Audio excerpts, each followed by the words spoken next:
जी अस्सलाम वालेकुम। I am doctor Mohammad Usman. आज बात करनी है एक ऐसे इम्पोर्टेंट टॉपिक के ऊपर जो 10 में से हर 7 या 8 लोगों में कॉमन होता है, और वो टॉपिक है कॉन्स्टिपेशन का, कब्ज़ का। उसके साथ साथ मैंने आपको बताना ये जो क्लीन एनीमा, इसे हम लोग कैसे इस्तेमाल करते हैं। जो लोग इन्हें यूज़ करते हैं उसे इनकी सही टेक्निक की दफ़ा नहीं पता होती। इसे हम लोग सही तरह कैसे यूज़ कर सकते हैं और इसे कैसे मोर ज़्यादा इफेक्टिव बना सकते हैं जिन लोगों को कॉन्स्टिपेशन है उनके लिए। और दूसरा ये होता है कि मैंने पहले भी एक वीडियो बनाई थी कॉन्स्टिपेशन के ऊपर कुछ टाइम पहले, तो उसके ऊपर आप लोगों का काफ़ी अच्छा रिस्पॉन्स आया। 56,000 व्यूज़ के करीब वो वीडियो पहुंच गई है, और उस वीडियो को देखे काफ़ी लोगों ने मेरे से कनेक्ट भी किया। तो फिर उस टाइम बंदे को लगता है कि यार ये कॉन्स्टिपेशन है, ये कितना बड़ा मसला है। अगर हम अपनी मेडिकल फील्ड में भी देखें, ओपीडी में भी देखें, वार्ड में भी देखें, हर 10 में से 7-8 बंदे ऐसे होते हैं जिन्हें कॉन्स्टिपेशन होती है, जिन्हें कब्ज़ होती है। और इस कॉन्स्टिपेशन और कब्ज़ का जो मेन वजह है वो हमारा अपना ही लाइफस्टाइल होता है, हमारा अपना ही सेडेंटरी लाइफस्टाइल है। जिस तरह की हमारी अपनी रूटीन है उसी वजह से ये कब्ज़ हो रही है लोगों को। इसमें ज़्यादातर ये आ जाता है कि हम चलना फिरना बहुत ज़्यादा कम हो गया है। अम्मी ने कहीं दही लेने भी भेजा है, कोई घी लेने, चीनी लेने भेजा है, तो हम कोशिश करते हैं कि जी बाइक पे जाएँ, गाड़ी पे जाएँ, पैदल चलना ना पड़े हमें। तो ये वाला बहुत ज़्यादा फैक्टर इंक्लूड है इस चीज़ के अंदर। बाकी हमारी जो वॉक है वो कम हो गई है। उसके अलावा हमारा जो खाने-पीने का लाइफ़स्टाइल है उसके अंदर फ़ास्ट फूड ज़्यादा आ गया है। अब आप लोगों ने देखा होगा, हम पिज़्ज़े खाते हैं, बर्गर खाते हैं, सैंडविचेज़ खाते हैं। जो हाई फाइबर डाइट है वो हमारी खुराक में से कम हो गई है। हाँ, हाई फाइबर डाइट में हमारी ग्रीन लीफी वेजिटेबल आ जाती हैं, सब्जियाँ आ जाती हैं, हमारा सैलेड आ जाता है, वो हम लोग खाते नहीं हैं। फ्रूट्स आ जाते हैं, वो मोस्टली लोग अफोर्ड ही नहीं कर पाते। महंगाई के हालात ये वाले हो गए हैं पाकिस्तान के अंदर। तो ये बहुत सारी चीज़ें इफ़ेक्ट करती हैं जो मिलके जो है ना कब्ज़ करवा देती हैं। आपकी इंटेस्टाइनल मोटिलिटी कम होगी, इसी वजह से भी एक कब्ज़ हो सकती है आपको। अच्छा, अगर कब्ज़ हो जाए तो उसके बहुत सारे नुकसानात भी हैं आपको। एक तो आपका मूड चेंजिंग होना शुरू हो जाएँगी, चिड़चिड़ापन आना शुरू हो जाएगा।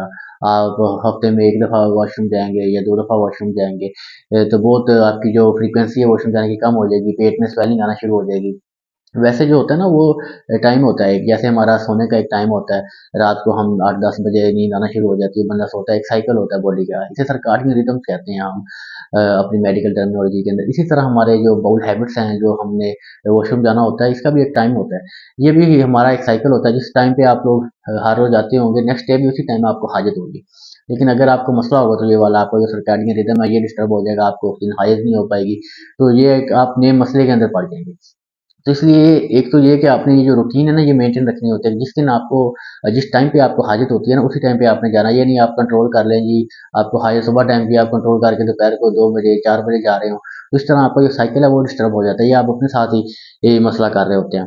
बाकी जो ऐसे मैं आपको खाने का बता रहा था, उसमें यही है कि हम फ्रूट वगैरह ज़्यादा इस्तेमाल करें, जो सैलड है वो ज़्यादा इस्तेमाल करें, जो कच्ची सब्जियां हैं उनका ज़्यादा इस्तेमाल करें। अपनी खुराक के अंदर भी जो ग्रीन लीफी वेजिटेबल्स हैं उनका ज़्यादा यूज़ करें। हमारे लोग जो होते हैं आपने देखा होगा मोस्टली चिकन ज़्यादा खा रहे होते हैं। चिकन ज़्यादा खाएंगे, प्रोटीन तो आप लोग ले रहे होते हैं, लेकिन उसके अंदर ये होता है कि आप जो कॉन्स्टिपेशन है उसके होने के चांसेस काफ़ी ज़्यादा आ जाते हैं। आप लोग पानी का इंटेक बहुत कम करते हैं, पानी आपने ज़्यादा से ज़्यादा पीना होता है। मिनिमम 8 से 10 गिलास तो वैसे ही रिकमेंडेड है ना, आप इस्तेमाल करें, लेकिन हमारे लोग वो भी नहीं करते। जो लोग जिम जाते हैं आपने देखा होगा, वो रनिंग करते हैं या वेट गे उठाते हैं, तो उनके स्वेटिंग वैसे ही ज़्यादा हो रही होती है, और ये कब्ज़ उन लोगों में बहुत ज़्यादा होती है जो लोग जिम जाते हैं। उनकी मेन वजह ये है कि स्वेटिंग ज़्यादा हो रही है, जो जिस्म के अंदर का पानी है वो स्वेटिंग के थ्रू निकल रहा है, और जिसका जो एक जो एडवर्स इफेक्ट आता है वो कॉन्स्टिपेशन भी हो जाती है। तो हम लोगों में जो पानी पीने की जो मतलब कि इनकरेजमेंट है वो बहुत ज़्यादा कम है। हम लोग पानी पीते ही नहीं है। अब सर्दियाँ वैसे ही आ गई हैं, लोग दिन के अंदर बस 1-1 2-2 गिलास में गुज़ारा कर लेते होंगे भाई। तो इस तरह जो आप अपने साथ ज़्यादती कर रही हैं, अपने जिस्म के साथ ज़्यादती कर रहे हैं। हाँ, जब आपको कब्ज़ होना शुरू हो जाए, आपको महसूस हो कि यार 1 हफ़्ता हो गया है, जो बाउल हैबिट्स हैं, जो पखाना है वो ठीक से नहीं आ रहा। वैसे तो मैं आपको बताता चलूँ कि हर रोज़ आपको इन्हें पखाना करना होता है। लेकिन अगर ठीक से नहीं आ रहा तो आप लोगों ने ज़रूर डॉक्टर के साथ कंसल्ट करना है। लेकिन हमारे लोग ऐसे होते हैं, वो जी जब तक आप बीमारी के आखिरी स्टेज तक नहीं पहुँच जाते ना, वो लोग कंसल्ट नहीं करते। नो डाउट हर चीज़ महंगाई की वजह से हर चीज़ इफ़ेक्ट हुई है, लेकिन आपकी जो हेल्थ है, आपकी जो सेहत है, वो फर्स्ट प्रायोरिटी होनी चाहिए आप लोगों की। लेकिन ये आप लोगों की फर्स्ट प्रायोरिटी नहीं होती। जब तक आप किसी भी बीमारी के आखिरी स्टेज तक नहीं पहुँच जाते ना, तो आप लोग हॉस्पिटल का चक्कर नहीं लगाते, आप लोग डॉक्टर को चेकअप नहीं करवाते, मुआयना नहीं करवाते। अगर बीमारी शुरू वाले स्टेज के ऊपर डायग्नोज हो जाए ना, तो काफ़ी हद तक आपके जो मसले मसाइल हैं वो ठीक हो सकते हैं। और एक वजूहत, अगर आपको जो कब्ज़ है वो परसिस्टेंटली चल रही है, काफ़ी लंबे अरसे से चल रही है, उसका एक वजह कार्सिनोमा भी हो सकता है, कैंसर भी हो सकता है। ये ना हो कि आपकी जो बड़ी आंत है, छोटी आंत है, उसके अंदर कोई कैंसर पड़ा हो, वही आपकी जो बार बार ऑब्स्ट्रक्शन करवा रहा हो। आप जो इसबगोल ले रहे हैं या दही वगैरह ले रहे हैं या कोई वैसे लैक्टेटिव कोई सिरप ले रहे हैं, उससे आप खाना एक दफ़ा तो वक्ती बहाल हो जाता है, लेकिन वो फिर आपका रुक जाता होगा, तो ये कैंसर भी हो सकता है। तो इसका एक सिंपल सा जो हल होता है वो कैमरे वाला टेस्ट होता है, बड़ी आंत का, छोटी आंत का, वो एंडोस्कोपी टेस्ट होते हैं, वो वाले करवाएंगे, उससे फिर डायग्नोज हो जाता है कि असल मसला क्या आ रहा है। अगर कब्ज लंबे अरसे तक रहेगी तो वो आपको जो बवासीर जिसे कहते हैं हेमराइड हो सकते हैं, ये भी करवा सकती है। बाकी आपके जब लंबे अरसा कब्ज रहेगी, जब खाना आएगा वो सख्त होगा, हार्ड होगा, तो उसकी वजह से भी ये जो ब्लीडिंग होना स्टार्ट हो सकती है, आपकी जो म्यूकोजल लाइनिंग होती है वो ब्रेक डाउन होना शुरू हो जाएगी।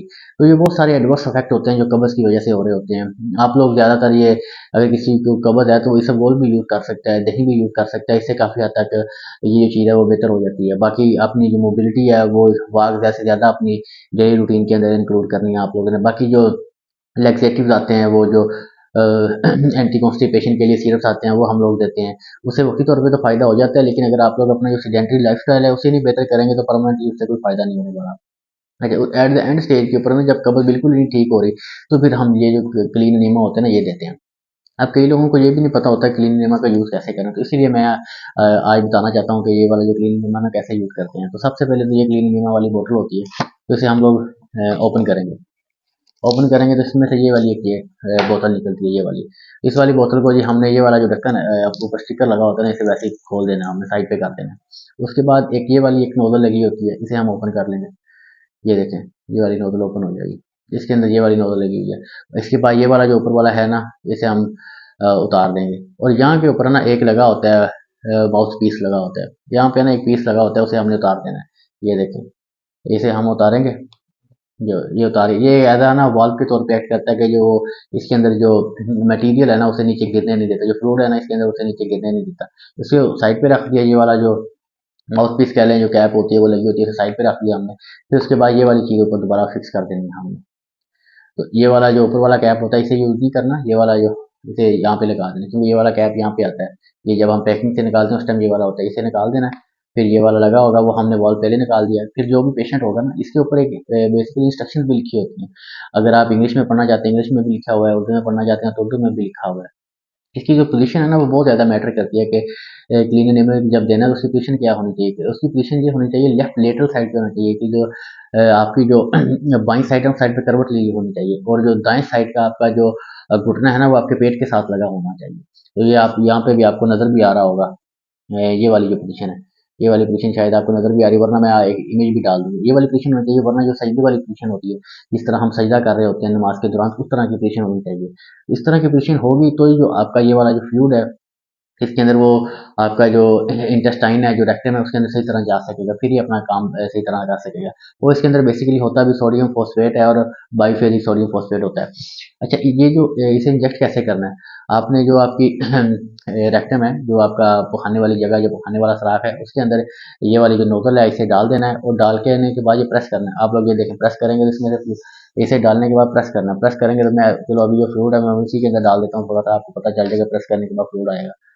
ये देखें, अगर आप लोगों को नजर आ रहा है तो प्रेस करने के बाद फ्लूइड आता है ना, तो ये फ्लूइड आपने ना सारा इंजेक्ट कर देना है। इंजेक्ट ये है कि यकदम आपने दबाना है।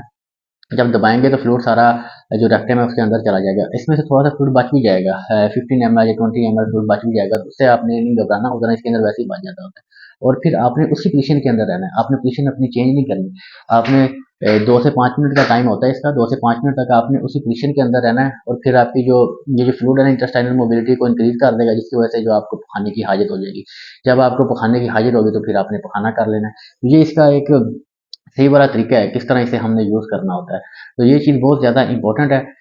ये मोस्टली लोगों को पता नहीं होता किस तरह ये वाला यूज़ करना होता है। और ये है कि बार बार भी इसे यूज़ नहीं करना होता। अगर आप लोग बार बार इसे यूज़ करेंगे तो हमारी जो इंटेस्टाइन है उसे आदत पड़ जाएगी, वो जो नॉर्मल मोबिलिटी है वो तो होगी नहीं, इसी वजह से आपको पखाना आएगा, या आपको आदत पड़ जाती है इस चीज़ की। तो ये होता है बहुत ही एट द एंड, अगर आप लोगों को ये जो डाइटरी हैबिट्स है इससे फ़ायदा नहीं पड़ रहा, ये सब गोल से फ़ायदा नहीं पड़ रहा है, लैक्सेटिव से फ़ायदा नहीं पड़ रहा, तो एट द एंड से हम लोग ये वाला जो क्लीन नेम है ना उसे अडॉप्ट करते हैं।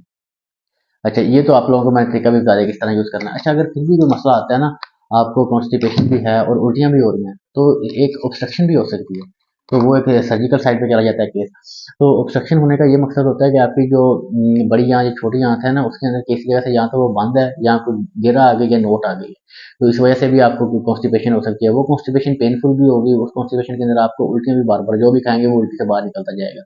जैसे एक पाइप है, उसका एक जत्था बन जाता है, वो जत्था अगर बन गया हुआ तो वो आपकी कॉन्स्टिपेशन हो जाएगी, आपका जो मुँह से बाहर निकलता रहेगा कोई भी खाना जो होता है। लेकिन जो कॉन्स्टिपेशन है मुख्तलिफ बीमारियों की वजह से भी हो सकती है और इसकी वजह से भी मुख्तलिफ बीमारियाँ हो सकती हैं। ये चीज़ हमें ज़रूर देखनी है। तो यही चीज़ सबसे ज़्यादा इम्पोर्टेंट है। तो अगर किसी भी बंदे को ये कॉन्स्टिपेशन वाला मसला है ना, तो इसे ज़रूर डॉक्टर से चेकअप करवाना है। ये कोई लाइट लेने वाली चीज़ नहीं है। अगर आप देखेंगे हेपेटिक इनफेक्ट के साथ हमारे पास पेशेंट आते हैं, जो पेशेंट बड़े ड्राउज़ी हो रहे होते हैं, जिन्हें लीवर का मसला होता है, सीएलडी वाले जो पेशेंट होते हैं, मैं उन भाइयों को बताना चाहता हूँ जो जिगर का जिन लोगों को मसला है ना, उन्हें कॉन्स्टिपेशन ही होनी चाहिए। उनके लिए ये चीज़ बहुत ज़्यादा इंपॉर्टेंट है। अगर उन्हें कॉन्स्टिपेशन होगी तो वो गनुगी की हालत में चले जाएँगे, बेहोशी की हालत में चले जाएँगे। तो उनका रिकवर होना बड़ा मुश्किल हो जाता है फिर। हमारे पास कई ऐसे पेशेंट आते हैं जो सीएलडी के पेशेंट होते हैं, जो जिगर का उन्हें मसला होता है, काफ़ी अगली स्टेज पे पहुँच चुका होता है। तो मैं वर्डिंग को मोस्टली इस तरह सिम्प्लीफाई करने की कोशिश करता हूँ कि आम लोगों को भी समझ आए। अगर मैं मेडिकल टर्मिनोलॉजी यूज़ करूँगा तो मोस्टली ये ऑडियंस होगी, उसे कई दफ़ा पता नहीं चलता। तो इसलिए मैं सिंपल फॉर्म में बताना चाहता हूँ कि जो जिगर का जिन लोगों को मसला है और अगली स्टेज पे पहुँच जाता है, उन लोगों को अगर कॉन्स्टिपेशन हो जाएगी तो वो ग्नोकी की हालत में चले जाएँगे, बेहोशी की हालत में चले जाएँगे। हमारे पास पेशेंट हैं जो वो डीसीएलडी के साथ हैं, सीएलडी के साथ हैं, उन्हें ये वाला मसला होता है तो हम लोग उन्हें लैक्सेटिव देते हैं ताकि उन्हें जो कब्ज़ ना हो, जितनी कब्ज़ उन्हें कम होगी उतना उनकी जो होश है ना वो बरकरार रहेगी। तो ये आप लोग इससे अंदाज़ा कर सकते हैं कि ये जो आपका पखाना आना है वो कितना एक इम्पोर्टेंट चीज़ है। देखिए अल्लाह ताला ने हर चीज़ का एक साइकिल बनाया हुआ है। तो हमें उस साइकिल को ज़रूर फ़ॉलो करना है। आपका खाना जिस टाइम पे आता है आपने करना है, ज़बरदस्ती रोकने की कोशिश नहीं करनी। एक बंदे को मैं ऐसा भी जानता हूँ, जिसने ज़बरदस्ती अपने पखाने को रोकने की कोशिश की है। शायद वो ड्यूटी पे था तो वो कर नहीं पाया, टाइम नहीं मिला उसे पखाने के लिए। उसने ज़बरदस्ती पखाने को रोकने की कोशिश की और उसकी इंटेस्टाइनल परफोरेशन हो गई। देखिए क्योंकि जब पेरिस्टाल्सिस होती है आपकी इंटेस्टाइनल जो है मोबाइल हो रही होती है, जो पखाना आगे को मूव कर रहा होता है, आगे से आपने जो होता है जो पैसेज है उसका डेफिकेशन का वाला वही आपने बंद किया हुआ है तो वो एट द एंड उसने जो आपकी गट है जो मिसाल के तौर पे एक पाइप है वो फिर फूलता जाएगा, वो एट द एंड वो फट जाएगा। तो ये हालात आपके इंटेस्टाइन के साथ है। अगर आप ज़बरदस्ती रोकने की कोशिश करते हैं तो आपने कभी भी खाने को ज़बरदस्ती रोकने की कोशिश नहीं करनी। आपकी जो इंटेस्टाइन है वो भी फट सकती है। और एक मैंने एक और वीडियो बनाई हुई थी, एक जो पेशेंट है उनकी मुझे कॉल आई थी, वो क्लिनिक पे भी है, उन्होंने भी बताया कि ये उसके किसी दोस्त ने मशवरा दे दिया कि जी पेट्रोल पी लो, इससे जी आपकी उल्टियाँ रुक जाएँगी। तो उसने पेट्रोल के कुछ चम्मच पी लिए, वो फिर देखें ही बाद में उसे कब्ज़ हो गई। तो ये जो उल्टे-सीधे मशवरे हैं ना, इनसे आपने परहेज़ करनी है। तो आपने किसी भी ऑथेंटिक बंदे के साथ, किसी भी मुस्लिम बंदे के साथ पास आपने जाना है, डॉक्टर के पास आपने जाना है, उसे अपना चेकअप करवाना है। क्योंकि अगर बीमारी की शुरू में तशख़ीस हो जाए ना, तो उसे काफ़ी हद तक कंट्रोल किया जा सकता है।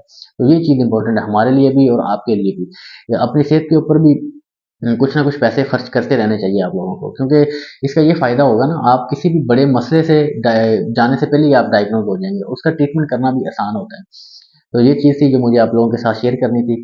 तो इसी के साथ ख्याल रखना है आपने अपना, अपने बच्चों का। कॉन्स्टिपेशन एक सीवियर मैटर है जो मोस्टली लोगों को होती है, और जो हॉस्टलाइट एट द एंड मुझे याद आ गया, जो हॉस्टलाइट्स होते हैं उनमें बहुत ज़्यादा होती है, क्योंकि हॉस्टलाइट मोस्टली बाहर का खाना खा रहे होते हैं, एसिडिटी बहुत ज़्यादा हो रही होती है, तो कॉन्स्टिपेशन भी हो जाती है हम लोगों को। हॉस्टलाइट्स के लिए भी ये चीज़ बहुत ज़्यादा इंपॉर्टेंट है। हॉस्टलाइट में तो कई दफ़ा 2 से 3 दिन बाद लोगों को पखाना आ रहा होता है, स्टूल आ रहा होता है। तो ये एक नॉर्मल ऑब्जर्वेशन है जो मैं आप लोगों को बता रहा हूँ, और ये एक रियलिटी फैक्ट भी है, रियलिटी चेक भी है। इसमें ये नहीं है कि मैं कुछ एग्ज़ैजरेट करके बता रहा हूँ। ये चीज़ बड़ी इंपॉर्टेंट है, ये चीज़ का आपने ख्याल रखना है।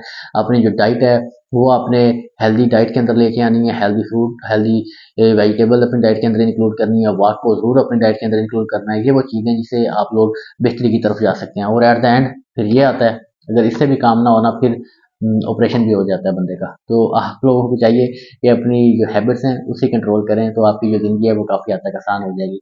इसका जो यूज़ करने का तरीका है वो मैंने आपको बता दिया है, इसके ऊपर भी लिखा होता है किस तरह हम लोगों ने इसे यूज़ करना होता है। तो इसी के साथ ख्याल रखना है अपना, अपने बच्चों का। टेक केयर, अल्लाह निगहबान फी अमान। अगर कोई क्वेश्चन हो आप मुझसे डायरेक्टली पूछ सकते हैं, क्लिनिकल नंबर भी दिया हुआ है, और उसके अलावा आप कमेंट सेक्शन में भी मुझे बता सकते हैं। ख्याल रखें अपना, अपने बच्चों का। टेक केयर, अल्लाह निगहबान फी अमान।